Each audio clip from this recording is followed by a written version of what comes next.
Eastern PA Weather Authority meteorologist Bobby Martridge here with your evening update for Saturday, September 3rd. This is looking at Hermine, obviously now moving off of the North Carolina coastline. And the center of circulation is still moving off to the east-northeast at a very rapid clip.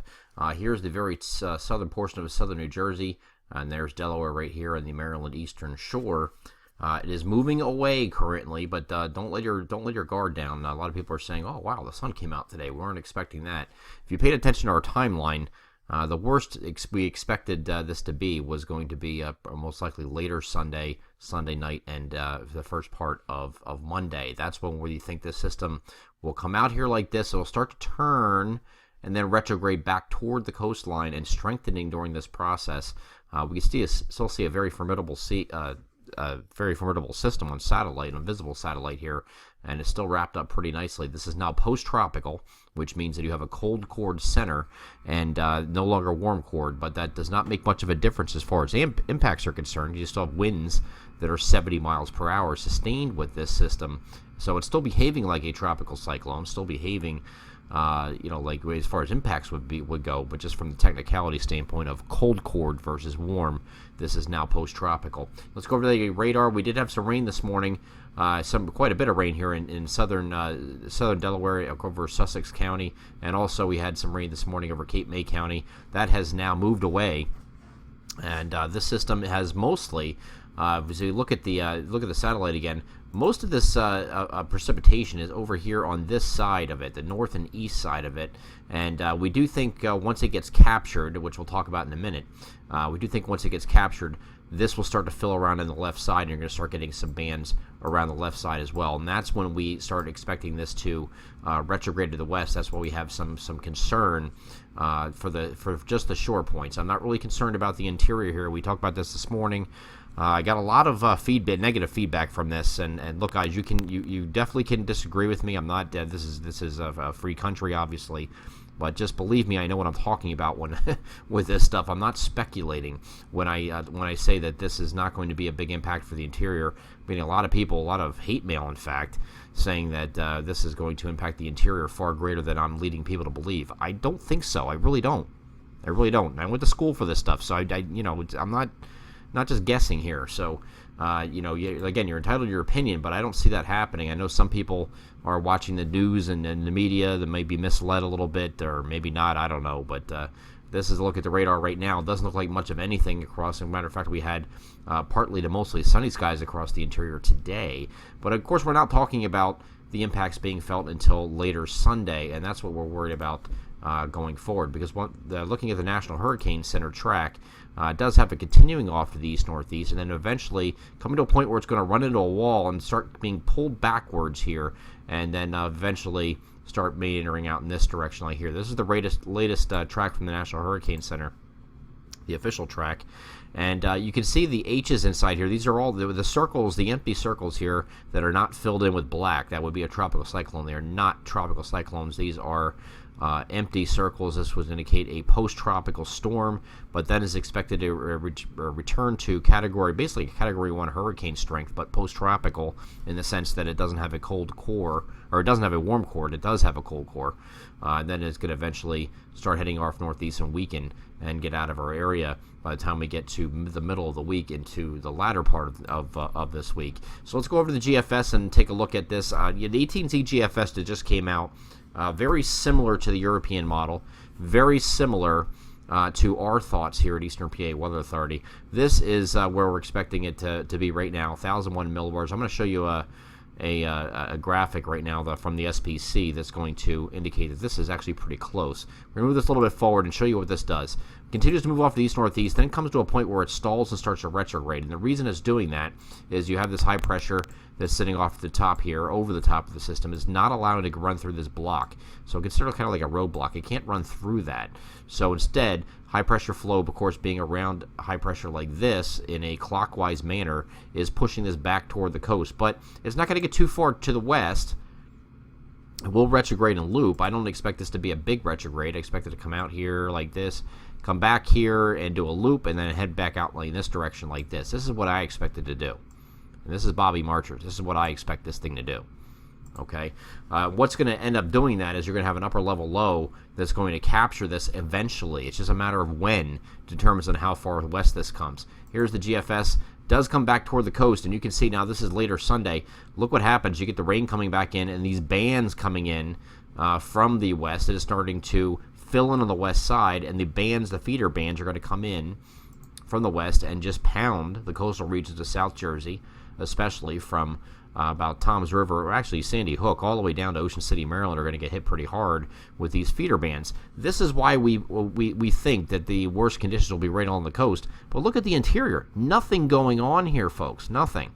Okay, and this is what the European model will show you. It is not what the NAM and the Canadian show you. And everybody's up in arms about that, saying, "Oh, well, the NAM's west. NAM is west. So is the Canadian." But those are not, you don't trust those. You can't trust a mesoscale model for hurricane tracking. I don't know when we started doing that. All of a sudden, the NAM is everybody's worst enemy, especially in winter, until it shows what people want to see, and then all of a sudden it's the best model in the world. I don't get it. It's not made for that. Either is the Canadian model. Canadian is not made for that either. Not saying it's impossible, okay, because don't get the wrong idea here, but it's not my go-to choice. And then this is the GFS for Monday morning. It starts to pull away very slowly. So you're going to still have some rip current issues here along the coastlines Tuesday into Wednesday. It is now looking at early Wednesday and then late Wednesday, early Thursday. It starts to finally pull away. This is pretty much the National Hurricane Center track of what we showed before. Now look at the NAM. The NAM is doing this. This is the 18Z NAM. All the convection, of course, on the north and east side, like it is right now. Okay, we're going to move this forward and just show you what it does here. It starts to wrap around as this gets captured. The NAM, it gets captured earlier. And when I'll talk about capture in a second, you'll understand what I mean. This will start to pull it back westward, and all of this convection here that's on the north and east side currently will start to wrap around on the left side. So when it pulls west, which it will, it takes all that heaviest precipitation into South Jersey and Delaware. I agree with that part. I don't agree with the northwest extent of this precipitation. You see what it's doing here? It's bringing it all the way way back into Pennsylvania here. This isn't happening. This is not happening. Heavy rain along the shore points, I give it. I'll grant that. But you know, and this thing keeps moving west and keeps rotating these bands through, and you have rain all the way back here to the Poconos, almost to State College. I mean, come on. Matter of fact, it does get to State College at one point here. By the time we get to Sunday night. But Sunday night, I think, is the worst part here along the shore point. Sunday night and Monday, you're going to have some of these feeder bands come in here. I do agree with that part, just not this northwest extent here.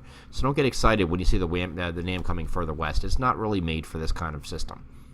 Okay, we're going to get into now. We're going to show you what we're looking at currently. This is the current surface map, and you can see the area low pressure is sitting right here. We just saw you that on the visible satellite. Okay, this is going to continue up in this manner here like this, and then it's going to hit that brick wall that we talked about, start to retrograde back westward towards the coast, but we don't think it gets really that far, and then it starts to loop and head up in this direction like this. Okay, that's what we think it's going to do.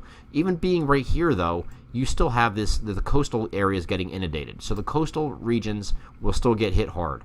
If you go from the coast to about 15 or maybe even 20 miles off the coastline, those are where your worst impacts are going to be. Further west of that, up until about I-95, you can see rain, you can see some breezy conditions of wind. This is, again, Sunday night, early Monday.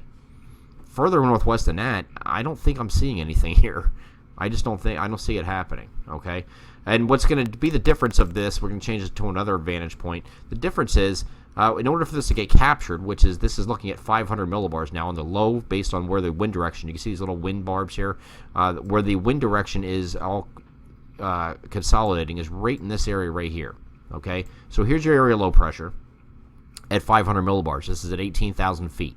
This has to sit over top of the area low pressure that is down here. The surface low is here. So there's still two different locations for the surface low, and the surface low is actually still moving off to the east-northeast at about 20 or so miles per hour. So this has to capture this. In order for that to happen, this has to be sitting on top of this. It's not there yet. Whether this happens Sunday morning or Sunday afternoon will determine how far west this system comes. When this system starts moving, when finally it's captured, whether it comes like we think it will, just to right here and then loop out, okay? That's what we think it does. Or, if the NAM's right, it loops Oops, let me get back into that right image here. Or if the NAM's correct, we're going to take this way back here like this and then loop it, okay? By being out here, you get the interior involved. I don't think that's happening. I really don't think it's going to happen. I think it stays further east, and what I just showed you on the previous image where it captures it Sunday afternoon, not earlier. I don't know that for sure. There's really no way to say, well, I'm right, somebody else is wrong. I hope I am right, because that means there's going to be less impacts to the shore. I really do. Here's a look at that image that I'm going to go back to where the system is going to be at its worst, and that is going to be Sunday night, early Monday. And you're going to have these impacts right along the shore points as that feeder band. Those feeder bands come in on the left side. As this is at its closest point, don't pay attention to the millibars, not a big deal. Fetch off the ocean is going to be incredible. You're going to have some very high rough surf or beach erosion that's going to continue. You're already seeing that down there now. Very heavy rain, high wind, wind gusts up to 50 miles per hour. That's when this is going to happen. Sunday night and the first half of Monday until this thing starts to pull away. Okay. Finally, we're going to get to the impacts. It's the same impacts that we've had the other day. I'm going to move this over so you can see it. Same impacts we had this morning's video. Worst conditions will be at the immediate shore points and up to about 15 miles inland. Okay. Majority of the impacts are felt southeast of I-95, maybe all of them, with mainly cloudy and breezy conditions in the interior. All right. Some light rain might be possible. Northwest of 95, barely, but I don't think it gets too far inland. Short points, you can see surge 2 to 3 feet. We're going to update this to 2 to 4. I'm going to change this to 2 to 4 now because we're seeing surge already ahead of schedule there. Wave heights greater than 10 feet. This will actually be somewhere between 12 and 16 feet, we think, maybe even more in some locations. Winds 20 to 30 miles per hour sustained, gusts to 50. Again, this is going to be Sunday night, first half of Monday when you have this worst going on. So Sunday during the day, not really too bad yet.